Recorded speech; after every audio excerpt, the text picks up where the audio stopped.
First, I want to start off with a Pledge of Allegiance. Would you all join me in a Pledge of Allegiance?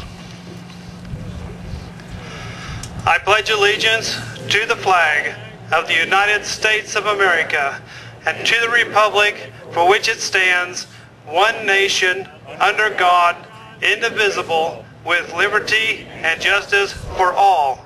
Thank you. Thank you.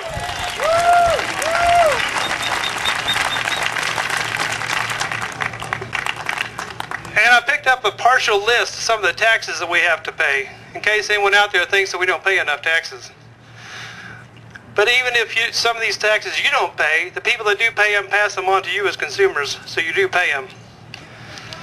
We have the accounts receivable tax, the building permit tax, the capital gains tax, the CDL license tax, the cigarette tax, the corporate income tax, the court fine tax, the court dog license tax, federal income tax, federal unemployment tax, fishing license tax, food license tax, fuel permit tax, gasoline tax, that's a big one, hunting license tax, inheritance tax, inventory tax, IRS penalties, that's a tax on top of tax, liquor tax, local income tax, luxury tax, septic permit tax, service charge tax, social security tax, road usage tax, sales tax, recreational vehicle tax, road toll booth taxes, school tax, state income tax, state unemployment tax, telephone federal excise tax, telephone federal universal service fee tax, telephone federal state and local surcharge tax,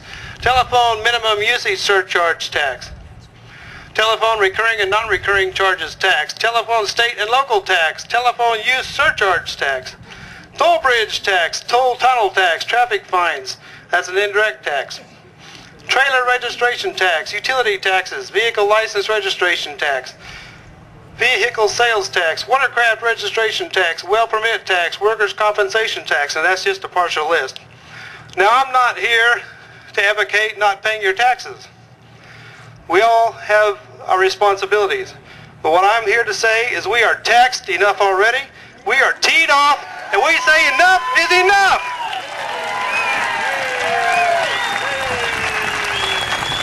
236 years ago, the silent majority in Boston got fed up with taxation without representation, and they held a tea party to prove the anger of we the people.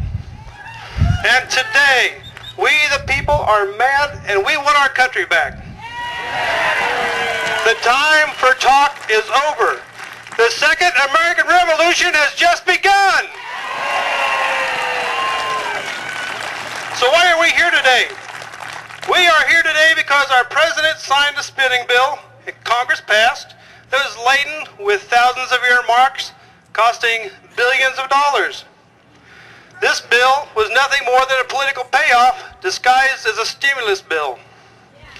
I heard on the news this morning that Congress is right now, as we speak, is drafting a $1 trillion tax increase. We've got our work cut out for us. We are here today because the richest, most powerful, self-sufficient nation on the face of the earth, built by our forefathers with the highest standard of living of any nation has ever seen, is now in the greatest decline in modern history. We are here today because our national debt is now over $11 trillion.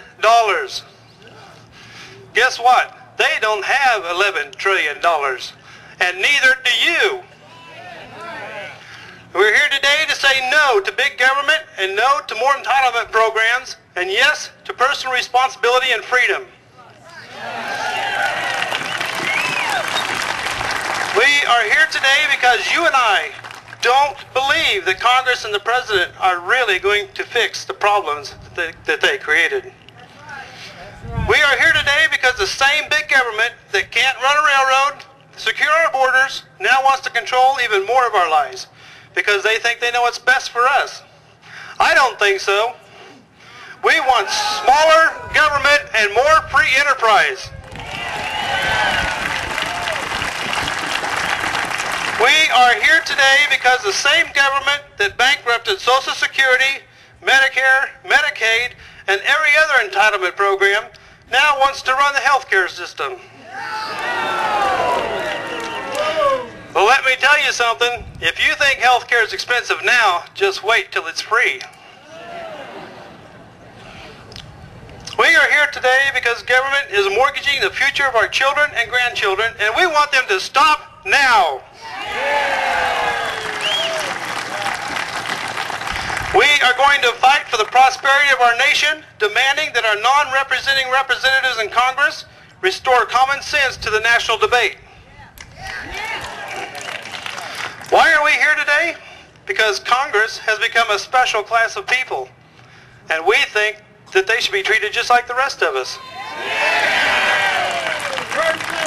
Take away their special retirement packages. Let them pay into Social Security like the rest of us. Let them find their own 401k plan.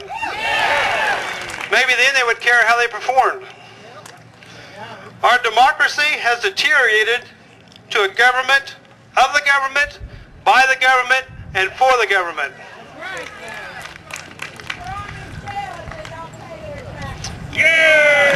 Absolutely. Why are we here today? Because activist revisionist judges are being appointed to the bench that ignore the Constitution in order to promote their own beliefs and political agendas.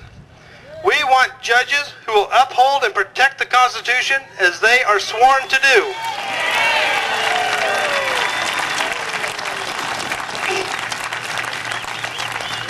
Why are we here today? Because no president, politician, or political party is going to be able to do what needs to be done on their own. Only an aroused citizenry can begin to turn this nation around with the help of Almighty God. We are here today to fight for the prosperity of our nation and the future of our children, because if we don't, nobody else will. There are warning signs all around that our nation is in trouble. But all the warnings in the world aren't going to change a thing. It's only through action, your action, and the action of others like you, that things are going to happen. Thomas Jefferson said there is only one force in the nation that can be depended on to keep the government pure and the politicians honest, and that is the people themselves. They alone, if well informed, are capable of preventing the corruption of power and of restoring the nation to its rightful course if it should go astray. They alone are the safest depository of the ultimate powers of government, and that's why we are here today.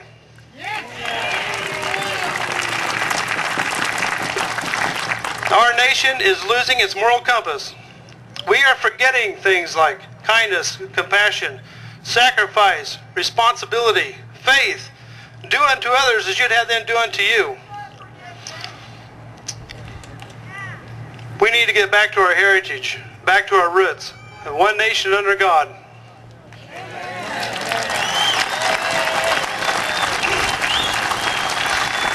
We have a choice today to be a silent majority or to stand up and put our foot down and say enough is enough. And we got to help each other and stop looking to the government for help. We must use these situations to allow God to work in our lives, to shape us into who we need to be.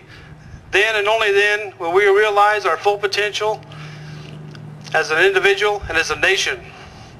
But we are rising above our differences today.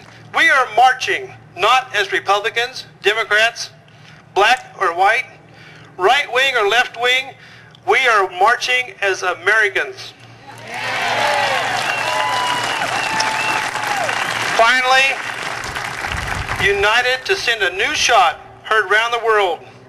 The silent majority is silent no more. And we are taking back our country.